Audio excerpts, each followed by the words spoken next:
What's your take on the whole scenario with Kyrie Irving and LeBron? You know, the NBA has gotten so silly.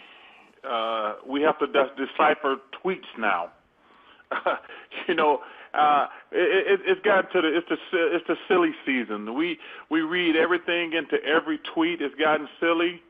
But let me just say this: I don't understand the Kyrie situation. Like, you know, this generation of players, you want to be on a good team. You want to play with other great players. This notion where you want to be the man, I just think it's so stupid. Like, if I got a chance to play with another great player, I want to do that. I mean, you know, the objective is to win. When you're on a bad team, when he was on a bad team and he was the man, I guarantee you that wasn't a lot of fun for him.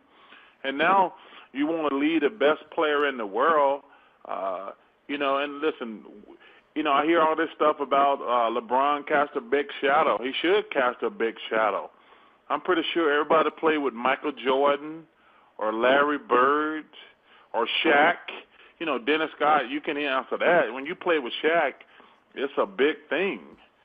You know, like I say, I just don't understand why these guys, if you get a chance to play with great players, that's half the battle.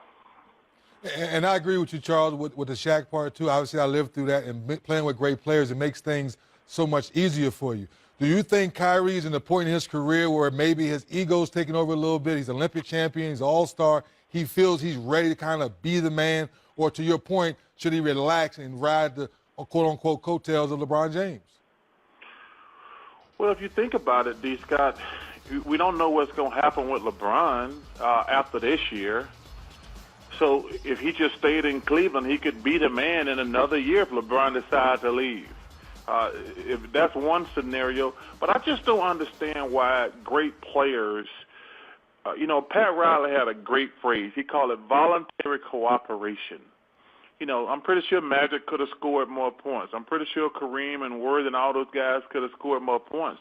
But I guarantee you they probably happy they won all those championships together and they sacrificed a little bit of themselves.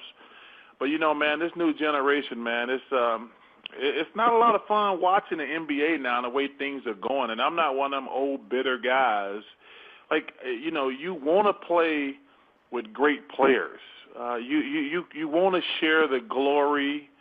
You want to win. Because, man, if you don't, right now, there's only 2 or 3, 4 maybe legitimate teams in the NBA. And if you're not on one of those 4 or 5 teams, you're really just wasting your time for like 7 months. So I don't understand why you wouldn't want to play with LeBron. Listen, I want to play with LeBron now.